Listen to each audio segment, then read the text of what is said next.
জালেমদেরকে আল্লাহ হেদায়েত দেয় না, তার বাস্তব প্রমাণ কালকের একটা কল বের। একজনের জন্মদিন নাকি গোপালগঞ্জে পালন করতে দেয়নি এক ওসি সাহেব। এই জন্য বাইরের দেশ থেকে তাকে হুমকি দিচ্ছে যে তার নাম লিস্ট করে রাখো, আমি যদি কোনোদিন আসি তার খবর করো। আমি কথাটা শোনার পরে মিলালাম, আল্লাহু লা ইয়াহদিল কওমাস যালিমিন। আল্লাহ যে ইহদি দিয়েছেন মোজারে, বর্তমান ভবিষ্যৎ, প্রেজেন্ট ফিউচার, আল্লাহ তাআলা জানিয়েছেন যে আমি জালেমদেরকে হেদায়েত দিচ্ছি না, দেব না। কালকের কল রেকর্ড শোনার পরে আমার মনে হচ্ছে ওনার কপালে হেদায়েত নেই এবং আল্লাহ দেবেন। হয়তো এত কিছু হওয়ার পরেও এই লোকটা হুমকি দিতে পারে, আমার বিশ্বাস হয়। হেদায়েত চাই না, কারণ আমরা হেদায়েত চাইলেও আল্লাহ দেবেন না। জালেমদের হেদায়েত দেবেন না, আল্লাহ নিজে জানিয়েছেন। কারণ জালেমদের বিরুদ্ধে মামলা দায়ের করবে আল্লাহ নিজে। এটা আমি বানালাম। সূরা শুরা 25 নম্বর পারা 6 নম্বর পৃষ্ঠার 13 নম্বর লাইনের 42 নম্বর আয়াতে আছে, ইন্নামাস সাবিলু আলাল্লাযিনা ইয়াযলিমুনান নাস, ইলা আখির আয়াত। আল্লাহ পাক বলেন, অবশ্যই আমি আল্লাহ নিজে মামলা দায়ের করব, কেস করব, অভিযোগ দাখিল করব তাদের বিরুদ্ধে যারা মানুষ হয়ে মানুষের বিরুদ্ধে জুলুম করে।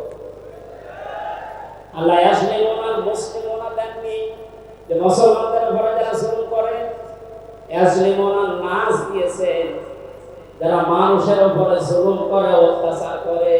এরা আমির হামজার মামলার আসামি না, এরা সরাসরি আল্লাহর মামলার আসামি। 1628 জন যারা ছিলেন আপনারা কিন্তু বাংলাদেশের কারো মামলার আসামি না, সবাই এখন আল্লাহর মামলার আসামি। মামলার বাদী যত বড় হয় মামলা তত কঠিন হয় এবং জামিন পাওয়া তত কঠিন হয়। আপনারা জানেন আমি 3 বছর জেলে ছিলাম। আমার যে মামলা ছিল, আমার মনে হয় যদি সাজা লাগিয়ে দিত সর্বোচ্চ 3 মাস। কিন্তু মামলার বাদী যেহেতু একেবারে আল্লাহর ওলি, এই জন্য বহুবার মামলা সিএমএম কোর্ট, জজ কোর্ট, হাইকোর্টে ওঠার পরও বলে না, হবে না। এই কয়েকদিন আগে মামলা আমার সব খারিজ হয়ে গেছে। আমি মনে করলাম মাননীয় আদালতকে প্রশ্ন করি যে আমার মামলা তো আপনার কাছে 3 বছর ছিল, এতদিন তো কিছুই করেননি, হঠাৎ এখন বলছেন কোনো দোষ নেই, সব বেকসুর খালাস করে দিলাম। মামলাটা হাতে নিয়ে বলছে এর ভেতরে তো কোনো মাল ম্যাটার নেই, কি দিয়ে বিচার করবো, সব বাদ দিয়ে। এতদিন এই কথা বললে তো আমার 3 বছর ছেলে থাকা লাগে না। এইটাই বলতো যে হুজুর আমার হাত বাঁধা ছিল। কি বাধা ছিল? এখন যেহেতু হাত খোলা নাই, বিচার করতে পারছেন, আমরা চাই এদেশে যত চেয়ার আছে সব হাত যেন আবু সাইদের মতো এভাবে খোলা থাকে। এভাবে হাত খোলা চান না? কিয়ামতের আগে কোনো জালেম এদেশে চেয়ারে আর আসতে পারবে না ইনশাআল্লাহ। বিশ্ব মানবতার মহান বন্ধু মুহাম্মদ রাসূলুল্লাহ সাল্লাল্লাহু আলাইহি ওয়াসাল্লামের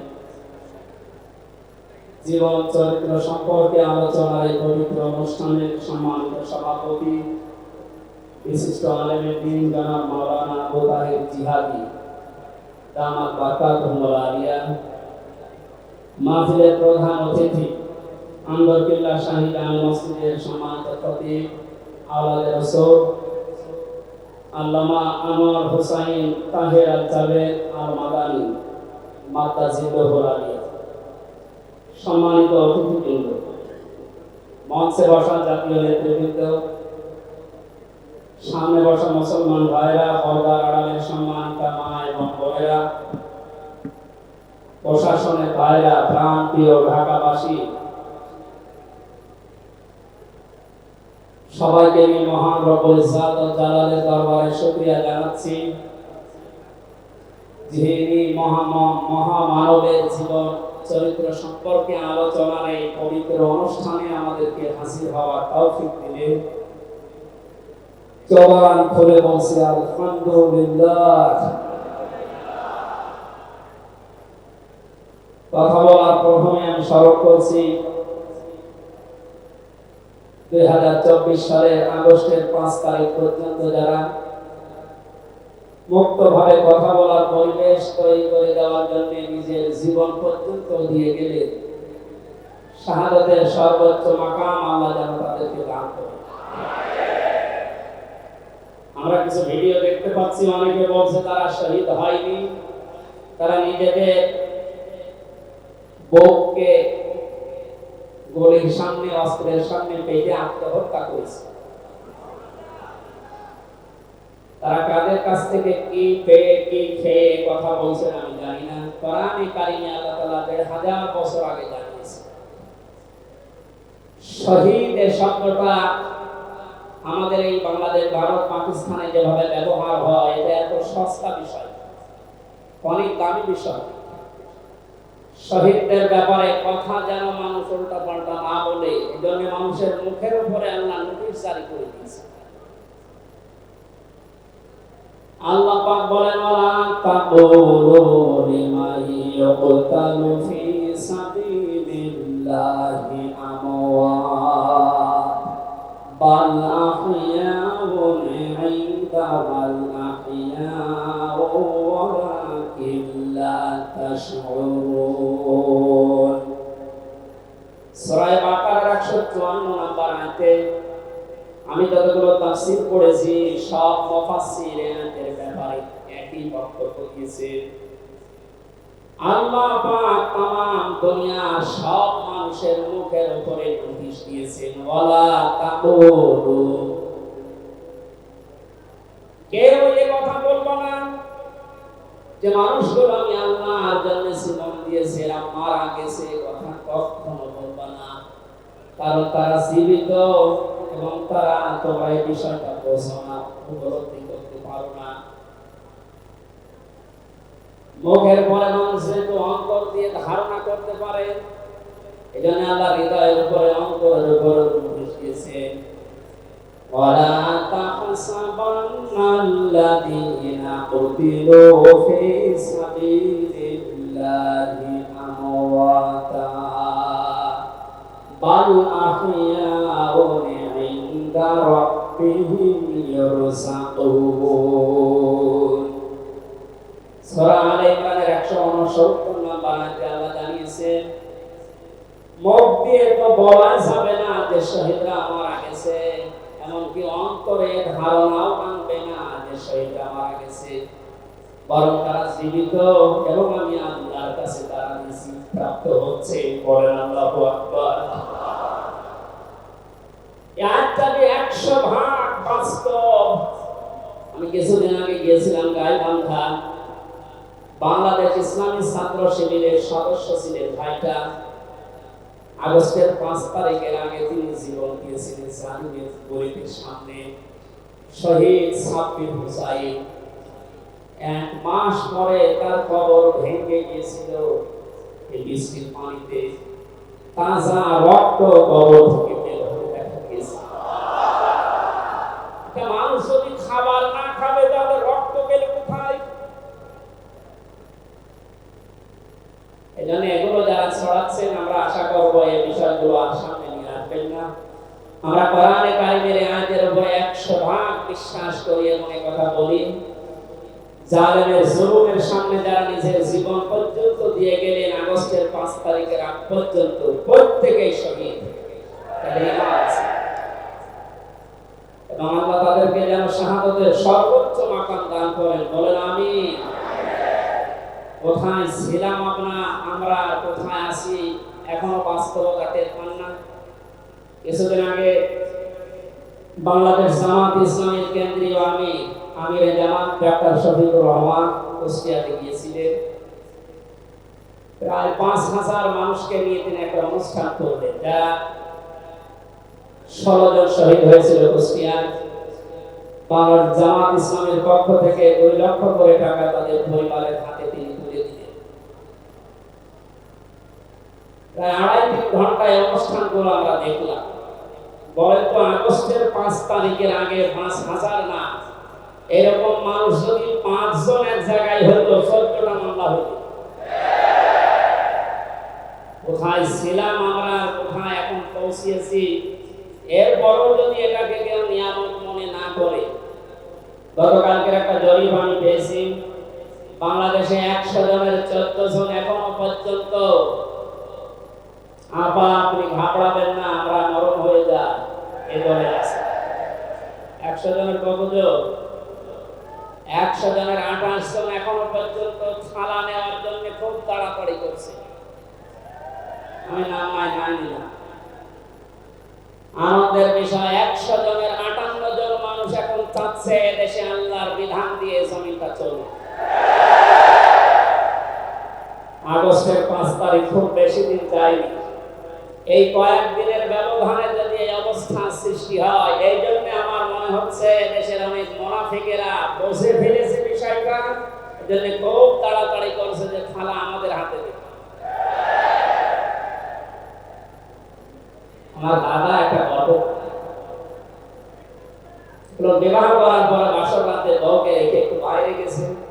দাদি শাশুড়ি এসে বলছে আমার কিন্তু পুতি চাই, তুমি কি করবা আমি জানি না। নতুন বউ ডাক দিয়ে বলছে দাদি শাশুড়ি আমার একটু সময় দেন, আপনার পুতি হবে অসুবিধা। শাশুড়ি এসে বলছে বৌমা আমার কিন্তু নাতি চাই, সেই কাছে আমার সময় দেবেন। দেবর আর ননদ এসে বলছে ভাবি আপনি কি করবেন আমরা জানি না, আমাদের কিন্তু ভাতিজা চাই। কিছুক্ষণ পরে স্বামী এসে বলছে বউ তুমি কি করবা আমরা জানি না, আমার বেবি চাই। বউ মাথা উঁচু করে বলছে তোমরা কি সব পাগলের বংশ, আমার এখনো কিছুই হয়নি।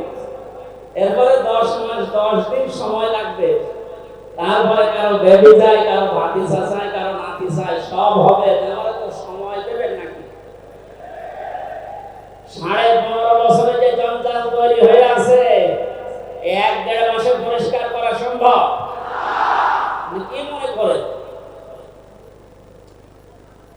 যারা দায়িত্ব পেয়েছে ছাত্র জনতার হাত থেকে, দেশের মানুষের হাত থেকে, তাদেরকে তো একটু সময় দেবেন নাকি?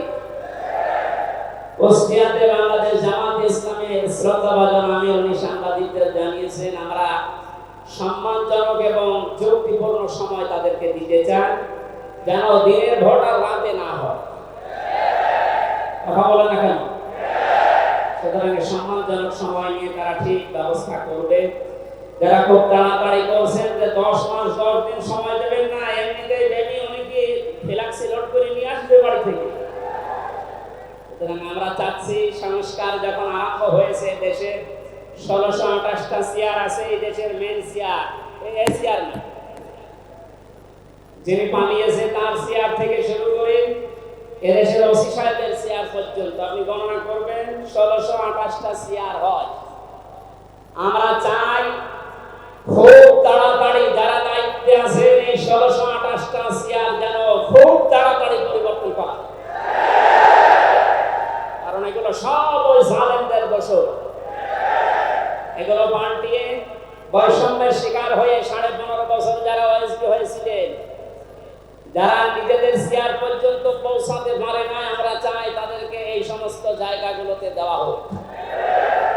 জালেমদেরকে আল্লাহ হেদায়েত দেয় না, তার বাস্তব প্রমাণ কালকের একটা কল রেকর্ড। একজনের জন্মদিন নাকি গোপালগঞ্জে পালন করতে দেয়নি এক ওসি সাহেব, এই জন্য বাইরের দেশ থেকে তাকে হুমকি দিচ্ছে যে তার নাম লিস্ট করে রাখো, আমি যদি কোনোদিন আসি তার খবর করি। আমি কথাটা শোনার পরে মিলালাম আল্লাহু লা ইয়াহদিল কওমাস যালিমিন। আল্লাহ যে ইহদি দিয়েছেন মোজারে, বর্তমান ভবিষ্যৎ, প্রেজেন্ট ফিউচার, আল্লাহ তাআলা জানিয়েছেন যে আমি জালেমদেরকে হেদায়েত দিচ্ছি না, দেব না। কালকের কল রেকর্ড শোনার পরে আমার মনে হচ্ছে ওনার কপালে হেদায়েত নেই এবং আল্লাহ দেবেন। হয়তো এত কিছু হওয়ার পরও এই লোকটা হুমকি দিতে পারে আমার বিশ্বাস হয়। হেদায়েত চাই না, কারণ আমরা হেদায়েত চাইলেও আল্লাহ দেবেন না। জালেমদের হেদায়েত দেবেন না আল্লাহ নিজে জানিয়েছেন, কারণ জালেমদের বিরুদ্ধে মামলা দায়ের করবে আল্লাহ নিজে। এটা আমি বানালাম। সূরা শুরা 25 নম্বর পারা 6 নম্বর পৃষ্ঠা 13 নম্বর লাইনের 42 নম্বর আয়াতে আছে ইন্নামাস সাবিলু আলাল্লাযীনা ইয়াযলিমুনান নাস ইলা আখির আয়াত। আল্লাহ পাক বলেন, অবশ্যই আমি আল্লাহ নিজে মামলা দায়ের করব, কেস করব, অভিযোগ দাখিল করব তাদের বিরুদ্ধে যারা মানুষ হয়ে মানুষের বিরুদ্ধে জুলুম করে। আল্লাহ ইয়াসলিমুনাল মুসলিমুনা দেননি যে মুসলমানদের উপরে যারা জুলুম করে, ইয়াসলিমুনান নাস দিয়েছেন যারা মানুষের উপরে জুলুম করে, অত্যাচার করে। এরা আমির হামজার মামলার আসামি না, এরা সরাসরি আল্লাহর মামলার আসামি। 1628 জন যারা ছিলেন আপনারা কিন্তু বাংলাদেশের কারো মামলার আসামি না, সবাই এখন আল্লাহর মামলার আসামি। মামলার বাদী যত বড় হয় মামলা তত কঠিন হয় এবং জামিন পাওয়া তত কঠিন হয়। আপনারা জানেন আমি 3 বছর জেলে ছিলাম। আমার যে মামলা ছিল, আমার মনে হয় যদি সাজা লাগিয়ে দিত সর্বোচ্চ 3 মাস। কিন্তু মামলার বাদী যেহেতু একেবারে আল্লাহর ওলি, এই জন্য বহুবার মামলা সিএমএন কোর্ট, জজ কোর্ট, হাইকোর্টে ওঠার পরও বলে না, হবে না। এই কয়েকদিন আগে মামলা আমার সব খারিজ হয়ে গেছে। আমি মনে করলাম মাননীয় আদালতকে প্রশ্ন করি যে আমার মামলা তো আপনার কাছে 3 বছর ছিল, এতদিন তো কিছুই করেননি, হঠাৎ এখন বলছেন কোনো দোষ নেই, সব বেকসুর খালাস করে দিলাম। মামলাটা হাতে নিয়ে বলছে এর ভেতরে তো কোনো মাল ম্যাটারেস নেই, কি দিয়ে বিচার করবো, সব বাদ দিয়ে। এতদিন এই কথা বললে তো আমার 3 বছর ছেড়ে থাকা লাগে না। এইটাই বলতো যে হুজুর আমার হাত বাঁধা ছিল। কি বাধা ছিল? এখন যেহেতু হাত খোলা নাই, বিচার করতে পারছেন, আমরা চাই দেশে যত চেয়ার আছে সব হাত যেন আবু সাইদের মতো এভাবে খোলা থাকে। এভাবে হাত খোলা চান না? কিয়ামতের আগে কোনো জালেম দেশের চেয়ারে আর আসতে পারবে না ইনশাআল্লাহ। সতর্ক থাকা লাগবে আমাদের। এই জন্য যারা তাড়াহুড়া করছেন আপনারা একটু শান্ত হন, আগে 10 মাস 10 দিন সময় দেন, বাসর হোক। কথা বলে না কেন? আমি আর নিচে নামলাম না। আল্লাহ আপনাদেরকে সম্মতি দান করুন। আমি দরুদ আর সালাম পড়ছি আমাদের নবী মুহাম্মদ রাসূলুল্লাহ সাল্লাল্লাহু আলাইহি ওয়াসাল্লামের প্রতি। আজকে সেই বিকাল 3টা থেকে শুরু করে রাত 9টা পর্যন্ত এদেশের পবিত্র দশ আলেমদের মুখে, ইসলামিক চিন্তাবিদদের মুখে এবং জাতীয় নেতৃবৃন্দের মুখে আপনারা নবীর সিরাত সম্পর্কে বিভিন্ন কথা শুনতেছেন। আমি লাইভ দেখছিলাম। আমার আজকের আলোচনার বিষয় রাসূল সাল্লাল্লাহু আলাইহি ওয়াসাল্লাম কেন একমাত্র আদর্শ। এই পয়েন্টের উপরে কোরআন শরীফ থেকে, হাদিস থেকে আমি 18টা পয়েন্ট বের করেছি। খুব সংক্ষেপে এর উপরে আপনাদের সামনে কথা উপস্থাপন করার চেষ্টা চালাবো ইনশাআল্লাহ। ওয়া তাওফীকুন ইল্লাহ। জবান খুলে কোরআনের সোনালী আয়াতটা একটু পড়ে। আউযু বিল্লাহি মিনাশ শাইতানির রাজীম। বিসমিল্লাহির রাহমানির রাহিম।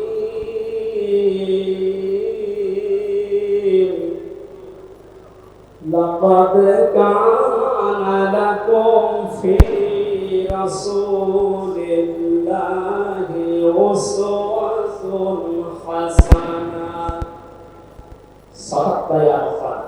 সূরা আহজাব 21 নম্বর আয়াতের প্রথম অংশ আমরা তেলাওয়াত করব। আমার আলোচনার বিষয় হচ্ছে বিশ্বনবী কেন একমাত্র আদর্শ। এই পৃথিবীতে বহু মানুষকে আমরা আদর্শের সৈনিক হওয়ার ঘোষণা দিতে শুনি, তারা স্লোগান পর্যন্ত দেয় আমরা সবাই অমুক সেনা, ভয় করি না বুলেট বোমা। আজকের আলোচনার পর এটা ক্লিয়ার হবে, বিশ্বনবী বাদ দিয়ে অন্য কারো আদর্শের সেনার ঘোষণা যদি কেউ দেয়, এ মারা গেলে নবীর সুপারিশ থেকে বঞ্চিত হচ্ছিল জাহান্নাম। আমরা যেহেতু মানুষ এবং আমরা মুসলিম, আমরা জাহান্নামে যেতে চাই না। এই ছোট্ট ভুলের কারণে এই ভুলটা আজকে শুধরিয়ে নেব ইনশাআল্লাহ। সূরা আহজাব কোন সূরা বলে তো? এটা ক্লাস চলছে, ছাত্রের মতো জবাব দেবে। আহজাব শব্দের শাব্দিক অর্থ দল সমূহ। এর এক বছরে হচ্ছে হিজবুত। হিজবুন মানে দল। পৃথিবীতে দল আছে দুইটা। প্রশ্ন আসতে পারে বাংলাদেশে প্রায় ৭৩টার উপরে দল, আর দল দুইটা মানে দল একটা হচ্ছে আল্লাহর দল, একটা হচ্ছে শয়তানের দল। আমরা সামনে বিস্তারিত দুইটা দলের উপরে কথা বলবো ইনশাআল্লাহ। দল করা লাগবে এই ঘোষণা আমির হামজা না আল্লাহ? এই শব্দটা শুনলে অনেকে মানধাত আমলের দিকে নিয়ে যায়। আপনি আলেম মানুষ, হুজুর মানুষ, ইমাম সাহেব মানুষ, আপনি দল বাড়ি এগুলো করবেন কেন? কোরআনে কারিমের যদি কেউ একটা আয়াত অবিশ্বাস করে, আর ইমান থাকার কথা। আল্লাহ পাক বলেন ওয়ালতাকুম মিনকুম উম্মাতুন, তোমাদের ভেতরে অবশ্যই একটা দল থাকতেই হবে। দল এই শব্দটা কোরআনে আছে না নেই? দল এই বাংলায় নেই, কিন্তু উম্মাতুনের শব্দ তো আছে। আমি সেদিন গাইবান্ধায় ওই দিন আলোচনা করার পরে একজন মুসলিম হয়েছিল, জিজ্ঞাসা করলাম। পরবর্তীতে ওই দিন আলোচনার বিষয় ছিল ভোট। উনি শিক্ষিত মানুষ, আমার জিজ্ঞাসা করছে আপনি ভোটে শব্দ নিয়ে আসলেন, কোরআনে হাদিসে এই শব্দ আছে? এটা তো আরবি। হ্যাঁ আছে। আমানাত শব্দটা কোরআনে আছে। তাফসিরে মারিফুল কোরআন আল্লামা শফি রহমাতুল্লাহ আলাইহি আমানতের প্রায় 19টা অর্থ দিয়েছেন। তার ভেতরে অন্যতম অর্থ হচ্ছে ভোট দেওয়া, রায় দেওয়া, সমর্থন দেওয়া। সুতরাং কেউ যদি ভোট এটাকে দুনিয়ার কোন বিষয় মনে করে এড়িয়ে যায়, সে কিন্তু মরণের পরে ধরা খাবে। কথা বলেন, আমরা আখিরাতে আদালতে ধরা খেতে যাই, আমরা বাঁচতে চাই। সুতরাং দল মাস্ট বি করাই লাগবে। যে দলের কর্মসূচি দুইটা, তারা ভালো কাজে আদেশ করবে, অন্যায় কাজে বাধা দেবে। আল্লাহর ভাষা এরাই হচ্ছে সফল কাম দল। এদেশে যত দল আছে এই দুটি কর্মসূচি কারা পালন করে আপনি অবশ্যই দেখতে পাচ্ছেন। আপনার বিবেকের কাছে প্রশ্ন করে আপনি সামনে আগাবেন ইনশাআল্লাহ। নবীজি আমাদের জন্য একমাত্র আদর্শ কেন? এর এক নম্বরে আমি পেয়েছি তার জীবনটা আমাদের কাছে পরিষ্কার। এই কারণে পৃথিবীতে আমরা যত নেতা নেত্রীকে মেনে চলতে দেখি, যে কোনো রাজনৈতিক দলের নেতা নেত্রী আপনি হন, ওই রাজনৈতিক দলে যাকে মানেন তার চরিত্র জীবন আপনার কাছে কিন্তু পরিষ্কার না। কথা বলে না কেন? আমি নাম ধরে বলছি, আওয়ামী লীগ যারা করতেন, এখন আওয়ামী লীগের দেশে আছে কিনা আমি জানি না, আছে বললাম যে 14% ওরা এখন পর্যন্ত তওবা করে ফিরে আসার চেষ্টায় আছে। আল্লাহ যেন তাদেরকে তাওফিক দেয়। আর যদি হেদায়েত না থাকে, দোয়া করলে তো হবে না। আল্লাহ যেন তাদেরকে মায়ের কাছে পাঠিয়ে দেয়। তো আসতে বলে ভাইরা, জোরে বলার দরকার নেই। জীবনী পরিষ্কার হওয়ার কথা বলছিলাম। যারা করতেন আওয়ামী লীগ, বলেন তো আপনার বিবেকের কাছে, শেখ হাসিনা জীবনে কোনোদিন একটা মিথ্যা কথা বলেনি, এ গ্যারান্টি আপনি দিতে পারবেন? না, এই কথা বলা ভুল হয়ে গেল। ওনার সারা জীবনে কোনো সত্য কথা আছে কিনা আমার 33 বছর বয়সে আমি কোনো সত্য কথা ওনার কাছ থেকে শুনলাম। কথা বললেই মিথ্যা কথা। ওটা আমি ভাবছিলাম আমি আর একজনের ধরে বিএনপি যারা করে, খালেদা জিয়া জীবনে একটা মিথ্যা কথা বলেনি, এ কথা আপনি গ্যারান্টি দিতে পারবেন? জামাত ইসলাম যারা করে তারা এই কথার গ্যারান্টি দিতে পারবেন যে মরহুম শহীদ মজিবুর রহমান নিজামী জীবনে মিথ্যা কথা বলেনি? বলেন। চরমনাই বীরের মুরিদ যারা, তারা কি গ্যারান্টি দিতে পারে সৈয়দ রেজাউল করিম জীবনে মিথ্যা কথা বলেনি? একজনের ব্যাপারে গ্যারান্টি আছে, আল্লাহ নিজে গ্যারান্টি দিয়েছে, তার 63 বছরে একটা মিথ্যা কথা দিয়ে।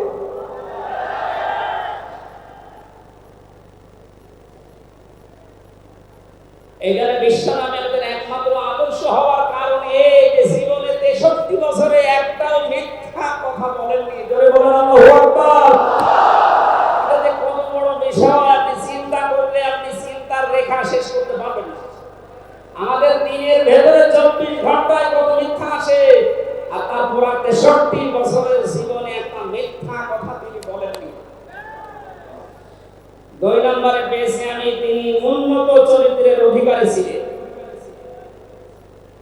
এমন চরিত্র আল্লাহ তাকে দিয়েছিলেন, আমি তিনজন নবীর নাম পেয়েছি আল্লাহর নামের সাথে, তাদের নাম আল্লাহ মিলিয়ে দিয়েছেন। হযরত ইসমাঈল আলাইহিস সালামকে আল্লাহ ডাক দিয়েছিলেন গোলামিন হালিম, আমার সহনশীল বান্দা। হযরত ইসহাক নবীকে আল্লাহ বলেছিলেন গোলামিন হালিম, আমার জ্ঞানী বান্দা। আর মুহাম্মদ রাসূলুল্লাহকে আল্লাহ ডাক দিয়েছেন ওয়া ইন্নাকা লাআলা খুলুকিন আযীম। সুবহানাল্লাহু আকবার। বৃষ্টি হচ্ছে না ভাই?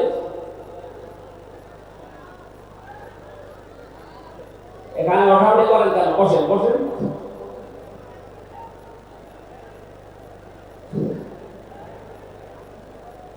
কোরআনের আলোচনার ভেতরে কথা বললে কিন্তু মনে হবে ভাই কথা বলা যাবে, কষ্ট হলেও ওইভাবে থাকেন, কথা বলবেন। 3 নম্বরে পেয়েছি আমি সূরা ইউনূসের 58 নম্বর আয়াতে আল্লাহ তাআলা জানিয়েছেন বিশ্ব নবী তোমাদের জন্য একমাত্র আদর্শ হওয়ার কারণ তিনি শ্রেষ্ঠ সম্পদ। قُلْ بِفَضْلِ اللَّهِ وَبِرَحْمَتِهِ فَبِذَلِكَ يَفْرَحُوا هُوَ خَيْرٌ مِّمَّا يَجْمَعُونَ।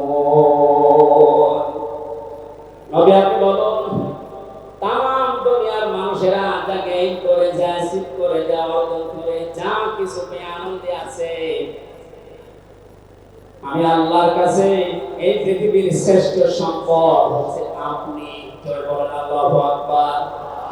সুতরাং আপনার আদর্শ পেয়েছে যারা, সে মানুষগুলো যেন আনন্দে থাকে, তারা যেন খুশি হয়। এই জন্য আগস্টের 5 তারিখের আগ পর্যন্ত এদেশের 100 জনের মাত্র 15 জন মানুষ বিশ্ব নবীকে একমাত্র আদর্শ মানতেন, তারা খুশি ছিলেন, রাজি ছিলেন। মাত্র 1 মাস কয়েক দিনের ব্যবধানে এই যে 100 জনের এখন 58 জন মানুষ বিশ্ব নবী ছাড়া আর কাউকে বুঝতে চাচ্ছে না। সময়টা যেতে যেতে দেশের 100 জনের 100 জন মানুষ চাইবে বিশ্ব নবী ছাড়া কারো আদর্শ মানি না। তো সংক্ষেপ করছে আমাদের প্রধান অতিথি এসে পড়েছিলেন জন্য 4 নম্বরে পেয়েছি এই পৃথিবীর ময়দানে বিশ্ব নবী মুহাম্মদ রাসূলুল্লাহ হচ্ছেন আল্লাহর পক্ষ থেকে আমাদের জন্য, বিশেষ করে মুমিনদের জন্য সবচেয়ে বড় অনুগ্রহ। সূরা আলে ইমরানের 164 নম্বর আয়াতে আল্লাহ ঘোষণা দিচ্ছেন লাকাদ মান্নাল্লাহু আলাল মুমিনিনা ইয লাকাদ মান্নাল্লাহু আলাল মুমিনিনা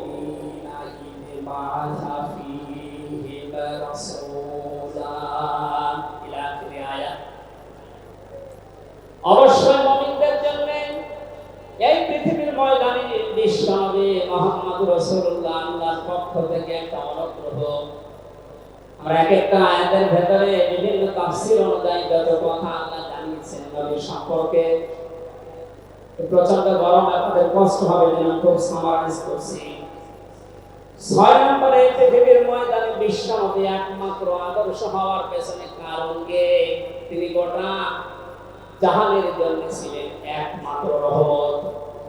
সূরা আম্বিয়ার 107 নম্বর আয়াতে আল্লাহ এই ঘোষণা দিয়েছেন ওমা রাসালনাকা ইল্লা রাহমাতাল লিল আলামিন। বলেন আল্লাহু আকবার।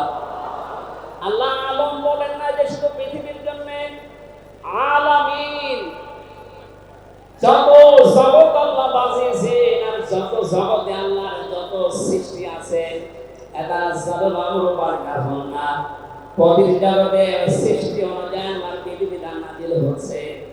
যেখানে যে সৃষ্টি আছে প্রত্যেকটা সৃষ্টির জন্য মুহাম্মদ রাসূলুল্লাহ হচ্ছেন আল্লাহর পক্ষ থেকে রহমত। বলেন সুবহানাল্লাহ। সেই রহমতকে হযরতে হালিমাতুস সাদিয়া চিনেছিলেন। কোলেলেমা থেকে শুরু করে বাড়ি পর্যন্ত যেখানে নিয়ে গেছেন, সিরাত ইবনে হিশাম বলছে সব জায়গায় হালিমাতুস সাদিয়া বিশ্ব নবীর মাধ্যমে আল্লাহর রহমত পেয়েছিলেন। সিরাত বিশ্বকোষের ভেতরে পেয়েছি আল্লাহর নবীকে হযরতে হালিমাতুস গুচ্ছা দিয়ে যেদিন কোলে তুলে নিলেন, হযরত হালিমা বলেন আমার স্তনে দুধ ছিল না। মুহাম্মদুর রাসূলুল্লাহকে কোলে নেওয়ার সঙ্গে সঙ্গে আমার স্তন দুইটাই পরিপূর্ণ হয়ে গেছে। আমি ডান স্তনটাকে দিলাম, তিনি পান করলেন। বাম স্তনটাকে দিয়েছি, সঙ্গে সঙ্গে তিনি মুখ বের করে নিলেন। হযরত হালিমা বলেন আমি একবার, দুইবার, তিনবার মুহাম্মদুর রাসূলুল্লাহর মুখে আমার স্তন দিয়েছিলাম। তিনবার মুহাম্মদ সাল্লাল্লাহু আলাইহি সাল্লাম স্তন থেকে মুখ বের করে নিয়েছেন। চোখের ইশারা দিয়ে যেন আমাকে বসাতে চাই, মা হালিমা জোর করেন কেন? ডান স্তনেটা আমার অধিকার ছিল, আমি পান করেছি। বাম স্তনেটা আমার অধিকার না। আমি জানি আপনার একটা সন্তান আছে, তার নাম আব্দুল্লাহ। এটা আমার দৌড় ভাই আব্দুল্লাহর অধিকার। ও মা হালিমা, পৃথিবীতে আমি ভাইয়ের হক নষ্ট করার জন্য আসি না, এসেছি ভাইয়ের হক ফিরিয়ে দেওয়ার জন্য। ঢাকাবাসী যে নবী মায়ের কোলে বসে ভাইয়ের হক নষ্ট করেন নাই, এই নবীউল্লাহ ভালোবাসেন, সেই নবীর উম্মত আমরা এখন যারা দাবি করছি, অধিকাংশ গুলোই দেখতে পাই যত বড় হচ্ছি তত ভাইয়ের হক মারা ছোট হচ্ছি। এটা তো রবিউল্লাহর শিক্ষা ছিল না। হযরতে হালিমা বলেন তাকে যে গাধার উপরে তুললাম, দুর্বল ছিল, সঙ্গে সঙ্গে সবল হয়ে গেছে। বাড়িতে পৌঁছাতে দেরি, কুয়ায় পানি ছিল না, কুয়া ভর্তি হয়ে গেছে। খেজুর গাছে খেজুর ছিল না, বিশ্বনবী মুহাম্মদুর রাসূলুল্লাহ যেহেতু রহমত, আমার খেজুর গাছে খেজুর পরিপূর্ণ হয়ে গেছে। সুতরাং ওনাকে যেখানেই নেওয়া হয় সেখানে যদি রহমত আসে, আমাদের এই মাথা থেকে পা পর্যন্ত, রান্নাঘর থেকে আন্তর্জাতিক জীবন পর্যন্ত, আজকের এই সিরাত অনুষ্ঠানে যদি সিদ্ধান্ত নিয়ে যেতে পারি সব জায়গায় তাকে ছাড়া কাউকে মানব না, অবশ্যই আল্লাহ পাকে ৫৬,০০০ বর্গ মাইলের রহমত ভরে দেবেন। কথা বলেন ঠিক কিনা? আল্লাহ যেন এটা দেন আমাদের মাধ্যমে, বলেন আমিন। ৬ নাম্বারটা ৭ নাম্বারটা খুব গুরুত্বপূর্ণ, এইটার ব্যাখ্যা করার জন্য আমি ৮-১০ মিনিট সময় নিলাম, একটু খেয়াল করবেন। বিশ্বনবী আমাদের একমাত্র আদর্শ, এই কারণে ৭ নাম্বার পয়েন্টে আমি কোরআন থেকে নিয়েছি। গোনা মাপের গ্যারান্টি শুধু তার আদর্শ অনুসরণের মাধ্যমে। পৃথিবীতে বহু মানুষ আছে, বহু বিশ্ব নেতার দাবি অনেকে করছে, অনেকে বিশ্ব মানবতার দাবি করছে, অথচ বিশ্ব নেতা হওয়ার জন্য যে ৭টা কোয়ালিটি লাগে আমরা অধিকাংশ মানুষের ভেতরে পাই না, আন্দাজে শুধু বলা যায়। পৃথিবীতে বিশ্ব নেতার দাবি করতে পারেন নবীরা, রাসূলরা, কথা বলেন ঠিক কিনা? এই পৃথিবীতে বিশ্ব নেতৃত্ব দেওয়ার দাবি করতে পারেন নবী রাসূলরা, এই কথার সাথে একমত আছেন? আমরা একজন নবীর নাম বলছি, হযরত ঈসা রূহুল্লাহ। তিনি জন্মের পরে তার জাতির লোকেরা তাকে অবৈধ, হারামজাদা এরকম উল্টা পাল্টা নাম দিয়ে ডাকতো। হযরতে মরিয়ম আলাইহিস সালামের কাছে যখন জিজ্ঞাসা করেছে জাতির লোকেরা বিয়ে হয়নি, সন্তান পেলে কোথায়, খুব খেয়াল করে শুনবেন।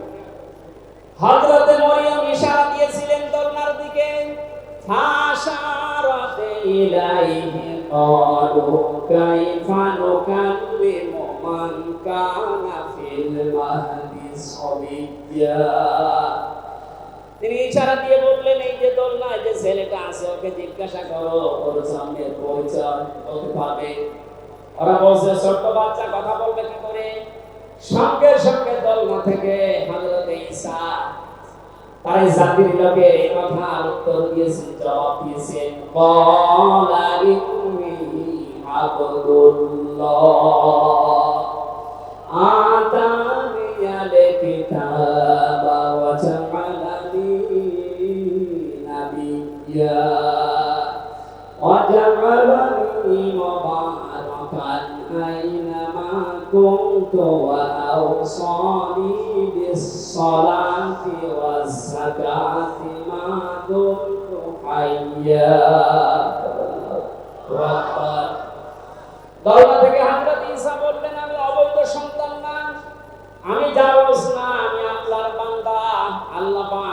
আমাকে জামানায় নবী করে পাঠিয়েছেন এবং আমাকে সামনে কিতাব দেবেন।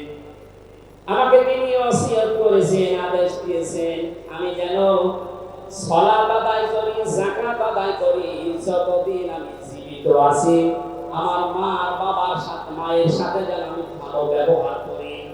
এখানে কয়েকটা পয়েন্টের দিকে তাকান। হযরতে ঈসা তিনি নিজের পরিচয় দিতে গিয়ে প্রথমে বললেন আমি আব্দুল্লাহ, আল্লাহর বান্দা। আল্লাহ আমাকে জামানার নবী করে পাঠিয়েছেন এবং কিতাব সামনে আমাকে দেবেন। আজ পৃথিবীর ময়দানে যারা বিশ্ব নেতা হওয়ার কথা জানায়, যাদেরকে দাবি করা হয়, দেখেন তো এই মানুষগুলোর বাবা এক ধর্মের, মা এক ধর্মের, জন্ম আপনার আগে বৈধ হওয়া লাগবে, এরপরে বিশ্ব নেতা। যে 7টা পয়েন্ট আছে আয়াতের তাফসিরে, অত জোরে বলার দরকার নেই, আপনি বুঝতেই হবে। বিশ্ব নেতা হওয়ার জন্য প্রথম কোয়ালিটি থাকবে আপনার জন্ম হওয়া লাগবে বৈধ। এই পৃথিবীর প্রত্যেকটা নবীর জন্ম ছিল বৈধ, কোন নবী অবৈধ না। কথা বলেন। এখন অনেককে এমন দাবি করে আকাশে তোলা হচ্ছে যার মা এক ধর্মের, বাবা আর এক ধর্মের। আমি বাকি 6টা নাই বলবো। ঢাকাবাসী এবার আসেন তো সূরা আলে ইমরানের 131 নম্বর আয়াতের এই ব্যাখ্যাটা বলার জন্য আমি এই আশপাশে যাচ্ছিলাম। বিশ্ব নবীকে অনুসরণ করলে জীবনের গুনাহ মাফের গ্যারান্টি দিয়েছেন কে? এতদিনে আজ যেভাবে শুনেছেন ওইভাবে না, যেহেতু এখন ডিজিটাল যুগ, ডিজিটাল কায়দায় শোনা লাগবে। قُلْ إِن كُنتُمْ تُحِبُّونَ اللَّهَ فَاتَّبِعُونِي يُحْبِبْكُمُ اللَّهُ وَيَغْفِرْ لَكُمْ ذُنُوبَكُمْ وَاللَّهُ غَفُورٌ رَّحِيمٌ। এটা তাফসীরে ফি জিলালিল কোরআনে সাইয়্যিদ কুতুব বিস্তারিত দিয়েছেন। আমি ইঙ্গিত দিচ্ছি, একটু তাকান। আল্লাহ পাক বলেন নবী আপনি বলুন, যদি আল্লাহকে ভালোবাসি এ দাবি তোমাদের থাকে, এ দাবি আমাদের আছে না নেই? আল্লাহকে আমরা ভালোবাসি এ দাবি আছে না নেই? আল্লাহ বলেন দাবি যারা করে তাদেরকে আপনি বলেন এ খাত্তা বেরোনি, তারা যারা আপনার অনুসরণ করে। আল্লাহ পাক বলেন তারা যদি আপনার অনুসরণ করে ইউহিব্বুকুমুল্লাহ, আমি আল্লাহ নিজেই তাদেরকে ভালোবাসা আরম্ভ করব। আমি যদি কাউকে ভালোবাসি তার জীবনের অপরাধগুলো মাফ করে দেই, আমি গফুর, আমি রহিম। এ পর্যন্ত বাংলা অর্থ ছিল। এবার আসেন ব্যাখ্যা। এদিকে আসেন আপনারা, এদিকে আসেন। ফাত্তাবিউনি, আমার অনুসরণ করো, আমাকে দেখে দেখে চলো। এখন এই অনুসরণ করা লাগবে কি নবীজির জীবনের আংশিক না পূর্ণাঙ্গ? আরো জোরে বলেন, আংশিক না পূর্ণাঙ্গ? আব্দুল্লাহ ইবনে উবাইয়ের দিকে তাকান। এই লোকটা অনুসরণ করেছিল কিন্তু আংশিক। এজন্য মুনাফিকের সরদার হয়ে মারা গেছে। কথা বলেন ঠিক কিনা? তার নামাজ ছিল রাসূলের মতো, রোজা ছিল রাসূলের মতো, নবীজির পেছনে হজ করেছে, নবীজির সাথে, বিশ্ব নবীর সাথে ইফতারি করেছে, কিন্তু বিশ্ব নবী এই পৃথিবীর নেতা এটা সে মানত। আজ বাংলা সহ বিশ্বে বহু মুসলমান এই থিওরিতে আছে। তারা নামাজ রাসূলের মতো পড়ে, রোজা রাসূলের মতো রাখে, কিন্তু সমাজ নবীজি, রাষ্ট্র নবীজি 10 বছর কোরআন দিয়ে চালিয়েছিলেন, এইটা মানতে তারা রাজি না। এই মানুষগুলো অনুসরণ হচ্ছে আংশিক না পূর্ণাঙ্গ? সুতরাং আংশিক অনুসরণ করলে আল্লাহ কি আপনাকে ভালোবাসা আরম্ভ করবে না? ইউহিব এটা মোসারে, বর্তমান, ভবিষ্যৎ, প্রেজেন্ট, ফিউচার। যখন আপনি পূর্ণাঙ্গ অনুসরণ করার জন্য দাড়ি থেকে, মাথা থেকে শুরু করে পা পর্যন্ত, রান্নাঘর থেকে শুরু করে আন্তর্জাতিক জীবন পর্যন্ত সব জায়গায় বিশ্ব নবীকে অনুসরণের সিদ্ধান্ত নিয়ে নেমে পড়বেন, আল্লাহ তখন ভালোবাসা আরম্ভ করবেন। আজ অনুযায়ী এই দেশে এখনো যারা পূর্ণাঙ্গ অনুসরণ আরম্ভ করেননি, তো নিজের দিকে তাকিয়ে ভাবেন তো, আপনি 14 বার হজ করতে পারেন, 24 বছর রোজা রাখতে পারেন, প্রতিদিন 72 রাকাত নামাজ পড়তে পারেন নফল, কিন্তু এখনো পর্যন্ত আল্লাহর ভালোবাসা আপনি পাওয়া শুরু করেন। এ কথা বুঝে এসেছে? সুতরাং আমাদের অনুসরণ হবে কি আংশিক না পূর্ণাঙ্গ? আরো যারা বলেন, নবীদের মতো নামাজ পড়া যেমন, বিশ্ব নবীর মতো রাষ্ট্র চালাতেও হবে ওরকম। নবী জানিয়েছেন, মান মাতা ওয়ালাম ইয়াখযু ওয়ালাম ইউহাদ্দিস বিহি নাফসাহু মাতা আলা শাওবাতিন মিনান নিফাক। যে লোকটা মরে গেল কিন্তু তার এই চিন্তা ভাবনা ছিল না যে জমিন আল্লাহর কোরআন দিয়ে চলুক, এই লোকটা মুনাফিক হয়ে মরবে, কেউ তাকে বাঁচাতে পারবে না। অথচ এই হাদিসটা সামনে নিয়ে বাংলাদেশে আমরা এখনো অনেককে নামাজ পড়া, রোজা রাখা, দাড়ি রাখা, চোখ বাঁকায় দেওয়া মানুষকে মুনাফিক হয়ে মরার সম্ভাবনা দেখতে পাচ্ছি। কথা বলে ঠিক কিনা? সুতরাং আমরা চাই নবীজি যেভাবে নামাজ পড়েছিলেন, বিশ্ব নবী যেভাবে রাষ্ট্র চালিয়েছিলেন, ওইভাবে আমাদের এই দেশটাও 10 বছর চলুক। আমিরে জামাত ডাক্তার শফিকুর রহমান কয়েকদিন আগে ঘোষণা দিয়েছেন, 15 বছর লাগবে না, মাত্র 10টা বছর আমাদের হাতে দেন, আমরা গ্যারান্টি দিতে পারি এই দেশের মানুষকে। 9টা পয়েন্ট ওখানে উনি দিয়েছেন, সবগুলো বাস্তবায়ন করে 16 কোটি মানুষকে দেখাবো।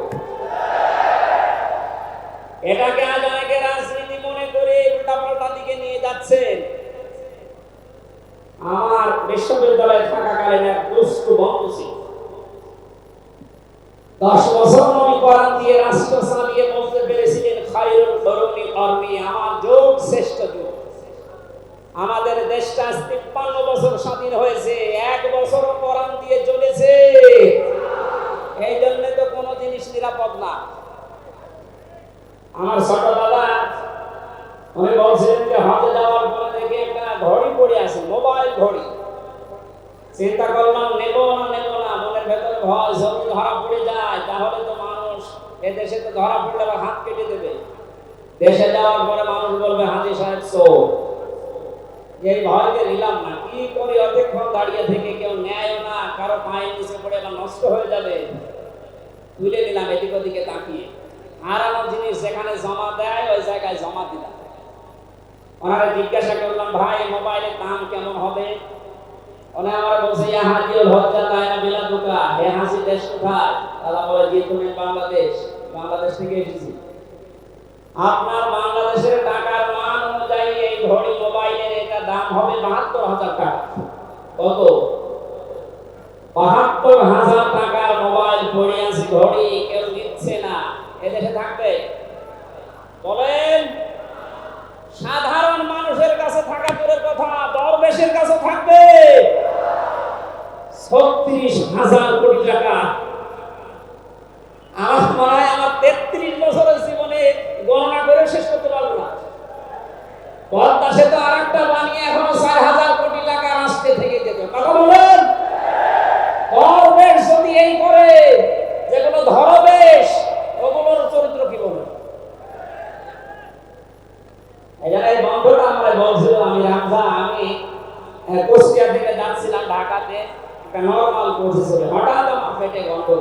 সিরাজগঞ্জ রোড পার হওয়ার পর ড্রাইভারকে বললাম যে ভাই একটু দাঁড়ান, আমি নেমে যাবো, আমার পেটে গন্ডগোল। ড্রাইভার বলছে গাড়ি থামবে না, একেবারে জায়গা মতো থামবে, আপনার যদি বেশি অসুবিধা হয় তো পেছনে সিট খালি আসে, বসে বসে আল্লাহ করে। বলছে আমার পেটে গন্ডগোল, একটা আল্লাহ থামে। পেছনে যে দেখি কয়েকটা সিট খালি পড়ে আছে, পলিথিন দেয় বমি করার জন্য, একটা নিলাম, 2 সিটের মাঝে বসে ওই কাজ করে। চিন্তা করলাম এটা যদি রেখে চলে যায় তাহলে তো বদনাম হয়ে যাবে। পকেট থেকে একটা সাদা রুমাল ছিল, ওটা বের করলাম, টাইট করে বাঁধলাম, পেছনের সালামা খুলে ফেলে দেব। আল্লাহর ইশারা পেছনে আসছিল মোটরসাইকেল, পড়বে কি পড়বে একেবারে মোটরসাইকেলের সামনে। বলছে জানলা দিয়ে তাকিয়ে আছি, দেখলাম মোটরসাইকেল এদিকে ওদিকে তাকিয়ে ও মনে করছে নতুন রুমালে থপ করে পড়লো কি। এই রুমাল যখন নতুন, ভেতরের জিনিসও মনে হয় নতুনই হবে। ও বলে তুলে নিল, ও বাড়ি যে টের পাবে যে কোন নতুন জিনিস।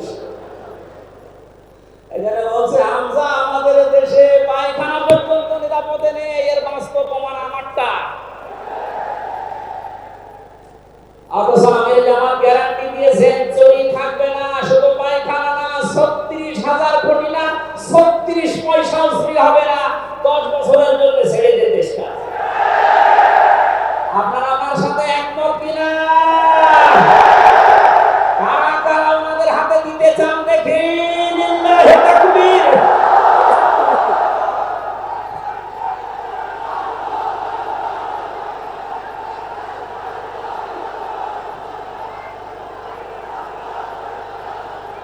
আলহামদুলিল্লাহ। এটা রেকর্ড হচ্ছে, এটা নিচে নেই, 18 কোটি মানুষ শুনতেছে। যারা এই ময়দানের থেকে হাত তোলা দেখে তারা হাত তুলেছেন। আমরা চাই এই হাত যেন আল্লাহর জন্য আপনারা তোলেন, মানুষকে দেখানোর জন্য না। সুতরাং আমরা যদি বিশ্ব নবী মুহাম্মদ রাসূলুল্লাহর অনুসরণ আংশিক করি, আল্লাহর ভালোবাসা পাওয়া এখনো আমরা আরম্ভ করিনি।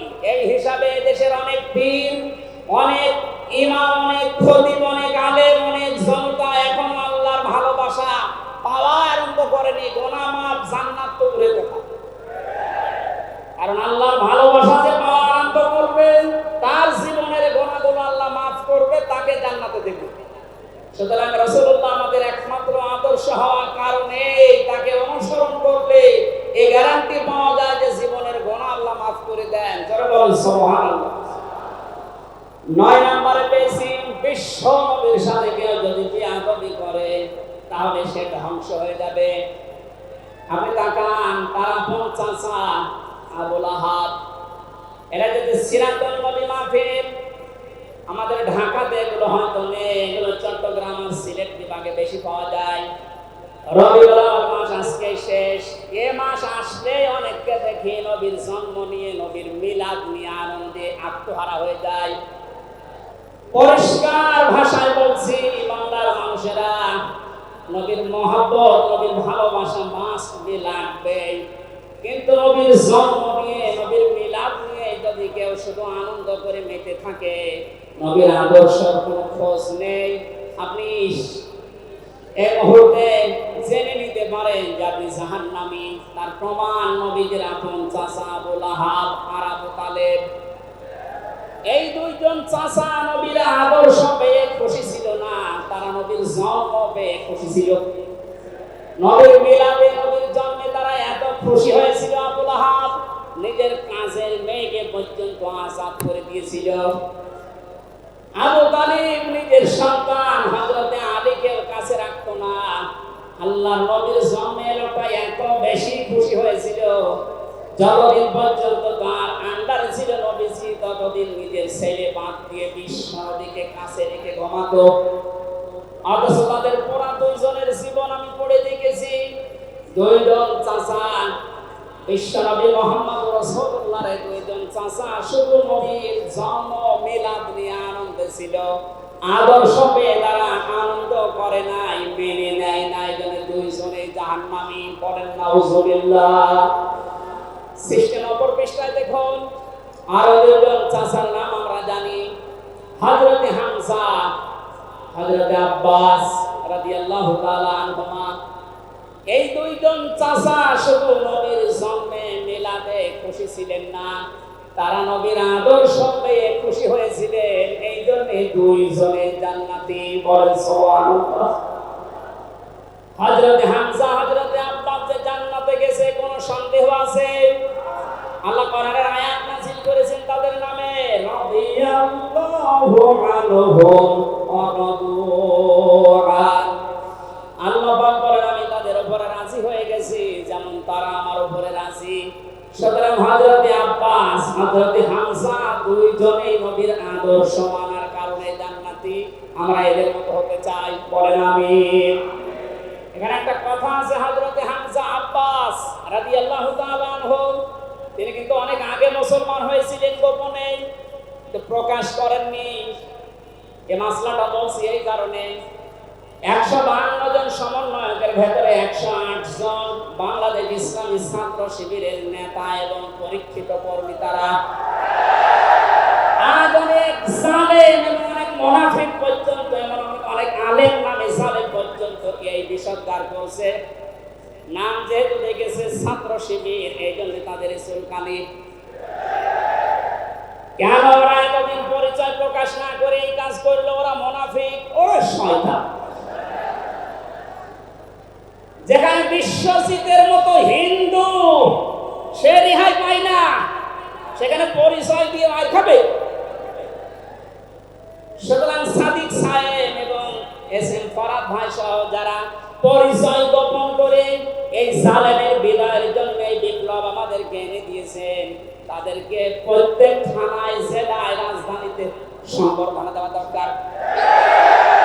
তারা এটা এমনিতেই করে নাই, তারা হযরতে আব্বাসের জীবন থেকে করেছে। অথচ হযরত আব্বাস রাসূলের বিরুদ্ধে বদরের ময়দানে বিরুদ্ধে যুদ্ধ করার জন্য আবু জাহেলের পক্ষ নিয়ে গিয়েছিল, অথচ তিনি ওই সময় মুসলমান। তার মানে নিজের পরিচয় গোপন করে বাস্তবতার নিরিখে স্থান কাল পাত্র ভেদে একটা কৌশল, এটা একটা হিকমা। ও জীবনে কোরআনই পড়ে নাই, হাদিস পড়ে নাই, ও ফতোয়া দিচ্ছে যে এ হচ্ছে মুনাফিক। এখানে ওনারা যা করেছে, আমি এখানে 9টা পয়েন্ট এনেছিলাম।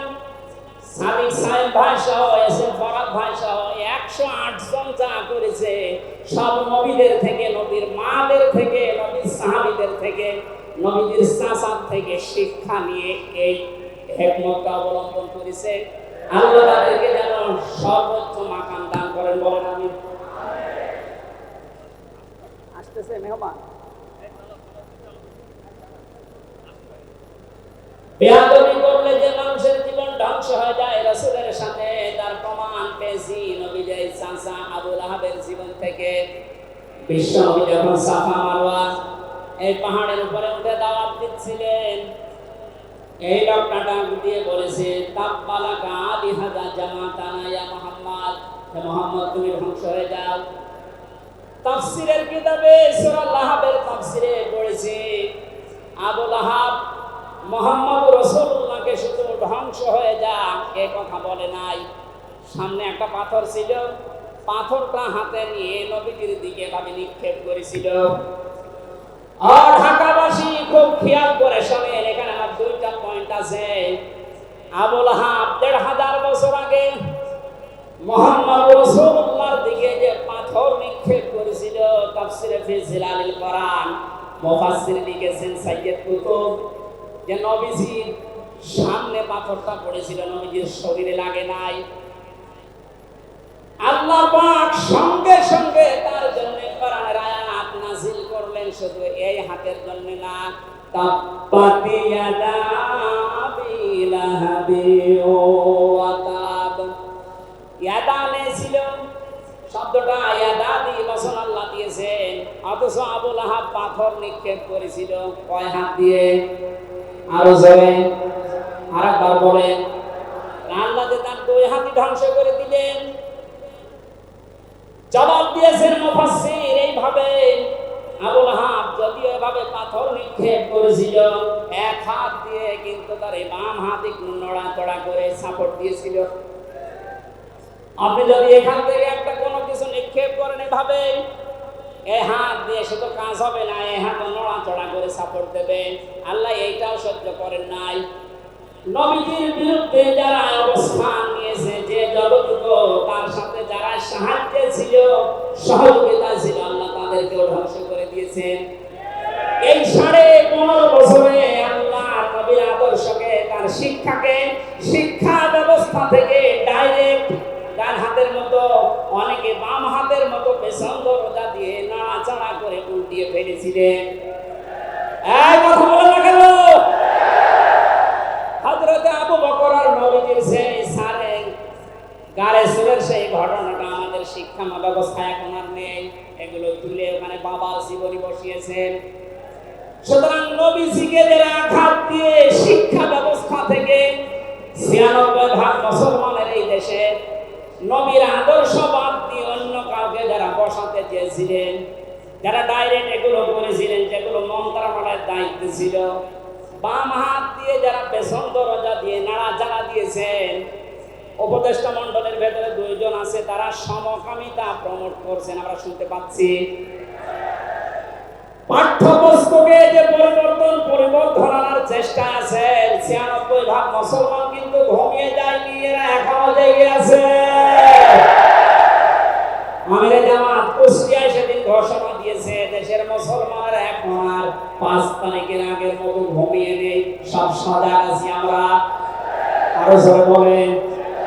সুতরাং যারা ডান হাত দিয়ে চেষ্টা করছেন আল্লাহ বিরোধী, রাসূল বিরোধী, মানবতা বিরোধী এই কাজগুলোকে প্রমোট করার জন্য, বাস্তবায়নের জন্য, আর পেছনের দরজা দিয়ে যারা বিভিন্ন নাম নিয়ে আবুল আহাবের বাম হাতের মতো নাড়াচাড়া দিচ্ছেন, আল্লাহ পাক যদি ধরে আবুল আহাবের মতো ডান হাত বাম হাত সব কিন্তু ধ্বংস করে ছাড়বে। এই জন্য আমরা সাবধান বাণী উচ্চারণ করছি। এগুলোই যারা আছেন, আমি নাম নিলাম না, ছাত্র জনতা যেভাবে আপনাদেরকে উপদেষ্টা বানিয়েছে, আপনি 152 জনের 108 জনের দেখতে পারছেন না। এই মানুষগুলো কি চাই? 108 জন না, আমি 152 জনের সাথে যোগাযোগ রেখে দেখেছি, সবাই চায় এদেশে আল্লাহর বিধান চালু হোক। এই রবিউল আউয়াল মাসে রাসূলের চরিত্র যেভাবে শরীয়তটা যেন বাস্তবে দেখতে পায়, সেটা চালু হোক। 53 বছর তো দেখলেন, বাবা চালিয়েছিল, দুর্ভিক্ষে ধরেছে অনেকে, আমি দেখি না, আমার তো 33 বছর, এই মুরব্বীরা দেখেছি। স্বামী চালিয়েছিল অনেকের, অনেকের চাচা চালিয়েছে 9 বছর, ভাবি চালিয়েছে, এমনকি বউ চালিয়েছে, এটা তো দেখলাম। এখন শুধুমাত্র কোরআন দিয়ে চললে, নবীর আদর্শ দিয়ে চললে দেশটা কেমন দেখা যায় এটা দেখতে বাকি আছে।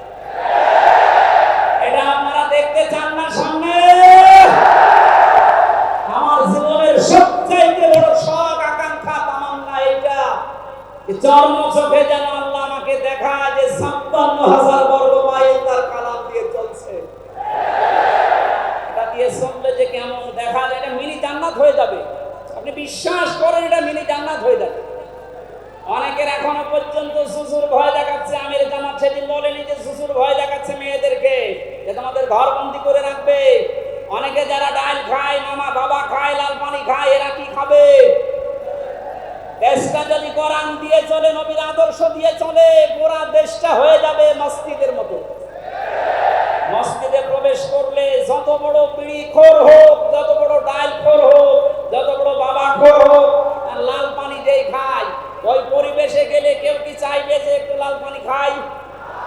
ওই পরিবেশটাই রহমত দিয়ে ভরপুর। কথা বলে ঠিক কিনা? এই জন্য মসজিদে প্রবেশ করতে হলে আল্লাহর রহমত আমরা কামনা করি। আল্লাহুম্মা আফতাহলি আবওয়াবা রহমাতি, পুরা জায়গাটাই রহমত দিয়ে ভরপুর।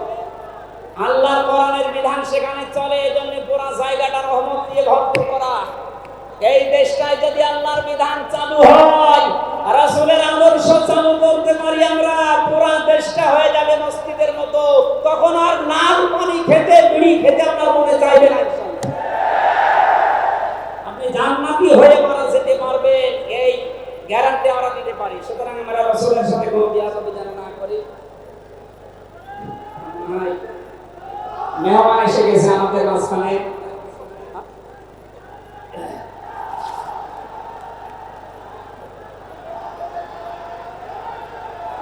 লিল্লাহি তাকবীর। আওলাদে রাসূলের আগমন, আওলাদে রাসূলের আগমন।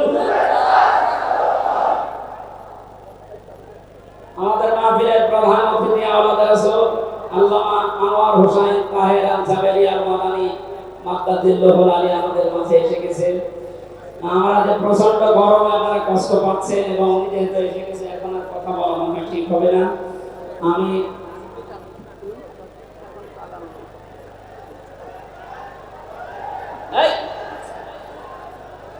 এখানে যা বসা আছে সব আমার উস্তাদের উস্তাদ। এই জন্য আমি কথা বলতেছেন, পয়েন্টগুলো শেষ করছি। 10 নম্বর পেজ, তিনি শরীয়ত প্রণেতা, হ্যাঁ বললে হালাল, না বললে হারাম, সুতরাং তার সম্মান অনেক বেশি। 11 নম্বরে তিনি ছিলেন দাঈ ইলাল্লাহ, তিনি ডাকতেন শুধুমাত্র আল্লাহর দিকে। কার দিকে? আমি একটা পয়েন্ট এখানে বলি, খুব খেয়াল করে শুনবেন। সূরা হামিম সেজদা 33 নম্বর আয়াতটা এতদিন যেভাবে শুনেছেন ওইভাবে না, একটু ভালো করে খেয়াল করে শুনুন।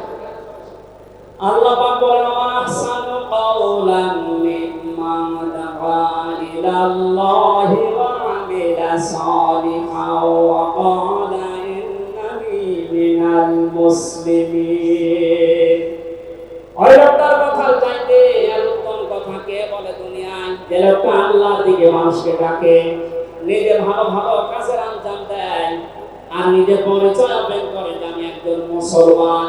আমি কি বাংলার মুসলমানের? আপনি আয়াতের দিকে তিনটা বিষয় খেয়াল করেন। এদেশে কম বেশি আমরা 96% যেহেতু মুসলমান, এই জন্য আল্লাহর দিকে আমরা ডাকি, এটা আমি মেনে নিলাম। 2 নম্বরে ভালো ভালো কাজের আঞ্জাম আমরা নিজের জায়গা থেকে হলেও কম বেশি দিতে পারছি বা দেই। 3 নম্বরে যেটা ওয়াকালা ইন্নানি মিনাল মুসলিমিন, আমি মুসলমান, এই ঘোষণা দেওয়ার মতো পরিবেশ এই দেশে এখনো আসে নাই। কথা বলেন। এখন এমন জায়গা অনেক আছে যেখানে আমি মুসলমান, এই কথা বলা এখনো সম্ভব না। সুতরাং আয়াতের 3 নাম্বার, এটা যদি বাস্তবে চর্মচোখে দেখতে চান যে আমি মুসলমান, এই পরিচয় দিয়ে আমি এই পৃথিবীতে টিকে থাকতে চাই, তাহলে এই দেশটা কোরআনের হাতে দেওয়া লাগবে, মাসকে। কথা বলেন ঠিক কিনা? সুতরাং আমাদের এখন থেকে ডাক হবে কোন পীরের দিকে না, কোন বাবার দিকে না, আমাদের একমাত্র ডাক হবে আল্লাহর দিকে। আমিন। 12 নম্বরে বেশি তিনি যুদ্ধবন্দীদের সাথে এমন ভালো আচরণ করতেন। ইয়ামামার একজনের নাম পড়লাম হাদিসের পাতায়, বিগ লিডার ছিলেন এই লোকটা, সামামা ইবনে আসাল রাদিয়াল্লাহু তাআলা আনহু। বদরের ময়দানে তিনি ধরা পড়লেন। সাহাবীরা তাকে বেঁধে রেখেছে মসজিদের ভেতরে খুঁটির সাথে। নবীকে এসে বললেন, সামামা, কেমন লাগে তোমার? কি আচরণ আমার কাছে আশা করো?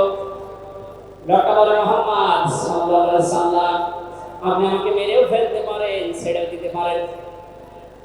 নবী তাকে বললেন, সামামা, এই দুনিয়ায় শেষ দুনিয়া না, আরেকটা জগৎ আমাদের সামনে আসে। ইসলামের বিশাল কিছু তার সামনে তুলে ধরলেন। বাড়িতে যাওয়ার পরে নিজের হাতে রান্না করে খাবার পাঠালেন তার জন্য। দ্বিতীয় দিন আবার তাকে দাওয়াত দিলেন ইসলামের।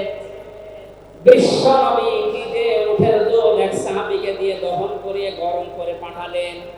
মনে হচ্ছে তিনি জামায় আদর করছেন, অথচ সে লোকটা যুদ্ধবন্দী। একটা যুদ্ধবন্দী মানুষের সাথে বিশ্ব নবীর যে আচরণ, এ পৃথিবী অবাক হয়ে গেছে। অথচ এই 15.5 বছরে যুদ্ধবন্দী না, কারাবন্দী, তাও অন্যায় ভাবে। আরে ভাই, আমার তো 3 বছর পরে যেহেতু মামলা খালাস করে দিয়েছে, আদালত কর্তৃক প্রমাণ হয়েছে যে আমি নির্দোষ, আমার কোনো দোষ নেই, তাহলে আমার মামলার আইন থেকে শুরু করে একেবারে ওই উপর পর্যন্ত যিনি পালিয়েছেন, এ পর্যন্ত যারা জড়িত ছিল, আমি চাই তাদের প্রত্যেকে যেন 3 বছর জেলে থাকে। এইটাই দায়িত্ব ছাড়া কথা বলে না কেন? আমার জন্য 3 বছর, ব্যারিস্টার আরমানের জন্য 8 বছর, 11 বছর। কত বছর? আপনি যে চট করে ঢুকে পড়বেন, আগে 11 বছর থাকেন, এরপর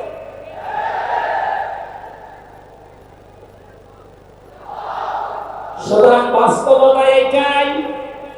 শত্রুদের সাথে তিনি যুদ্ধবন্দীদের সাথে কি আচরণ করলেন, আর আমরা অন্যায় ভাবে কারাবন্দীদের সাথে। আমি তো অন্যেরটা জানি না, নিজের তার সাথে বলছি। এই যে মুরব্বী মানুষ বসে আছে, মাওলানা রফিকুল ইসলাম খান, এই মুরব্বীর পায়ে বেড়ি দিয়ে, হাতে হ্যান্ডকাপ দিয়ে, মাথায় দড়ি দিয়ে মানুষ গরু টেনে নিয়ে যাচ্ছে। আমার 11 ঘন্টা টাঙিয়ে রেখেছিল। অথচ নিজেরাই বলছিল যে আপনার কোনো দোষ নেই, আমরা জানি। দোষ নেই, আমরা ধরে রেখেছেন কেন? ছেড়ে দেন না, উপরের নির্দেশ। কোথায় পৌঁছিয়েছিল দেশটা? আর তারা এই রবিউল আউয়াল আসলে একদিন ছুটি দিত নবীর জন্মদিন পালন করার জন্য। নবীর আদর্শের কোন খোঁজ খবর তাদের কাছে নেই। এই উসামা ইবনে আসাল নবীর আচরণ থেকে শেষ পর্যন্ত বাপদাদার ধর্ম ত্যাগ করে ইসলাম কবুল করেছিলেন। এই 15 বছর যদি এরকম কিছু দেখাতে পারতেন, লাখের উপরে মানুষ জেল খাটতেছে। আমার মনে হয় 100 জনের 70 জন মানুষ এই দেশে জেল খাটে কিচ্ছু জানে না, বিশেষ করে 15.5 বছর। এই মানুষগুলো আমার দলে অন্তত না আসলে আপনার জন্য দোয়া করতো। এরপরে আমি পেয়েছি বিশ্বনবীকে একমাত্র আদর্শ হওয়ার কারণ তিনি শত্রুদের সাথে আচরণ দেখিয়েছিলেন। পৃথিবীতে ইতিহাস হয়ে আছে, তাই তিনি দোয়া করেছিলেন, আল্লাহুম্মা হাদি কওমি ফাইন্নাহুম লা ইয়ালামুন। 14 নম্বরে পেয়েছি তিনি নবী এবং রাসূলদের নেতা ছিলেন। 15 নম্বরে ছিল তার বক্ষ ছিল উন্মুক্ত, 16 নম্বরে পেয়েছি তিনি ছিলেন লাইট বা আলো, 17 নম্বরে তিনি ছিলেন স্নেহময় মমতাময়, 18 নম্বরে তিনি ছিলেন কমল হৃদয়ের অধিকারী। এক একটা শব্দের ভেতরে লক্ষ লক্ষ কথা আল্লাহ লুকিয়ে রেখেছে। রাসূলের জীবনে 1 ঘন্টা 1.5 ঘন্টায় না, কিয়ামত পর্যন্ত যদি কেউ আলোচনা করে, আমি 31টা বিষয় সাজিয়েছি এক একটা পাঠ অনুযায়ী। সুতরাং এরকম যদি শুরু হয় 31 দিন একাধারে লাগার কথা আমার এই ক্ষুদ্র জ্ঞানে, যারা আরো বড় বড় আলেম এখানে বসে আছে, কিয়ামত পর্যন্ত আলোচনা সম্মেলন করবেন আমাদের নবী আসিম খুলুকিন আসিম, কোনদিন শেষ হবে না ইনশাআল্লাহ। সুতরাং নবীজি আমাদের একমাত্র আদর্শ, এটা ফাইনাল, তাকে ছাড়া আমরা কাউকে মানি না।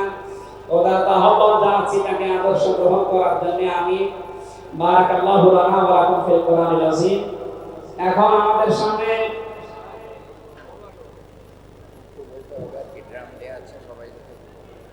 এমনিতে অনেক খরচ হয়েছে মাহফিলের জন্য, তারা দেখতে পাচ্ছেন কত টাকা খরচ, আপনি হিসাব করলে আপনার হিসাবে ধরবে না।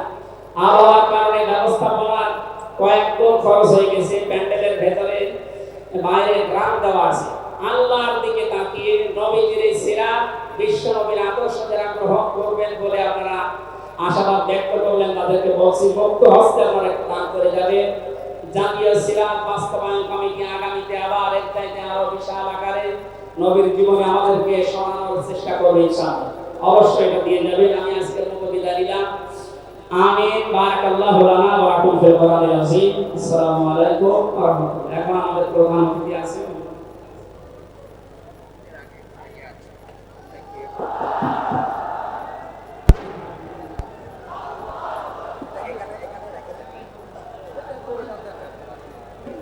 সম্মানিত উপস্থিতি, আপনারা দেখছেন আমাদের মঞ্চে ইতিমধ্যে প্রধান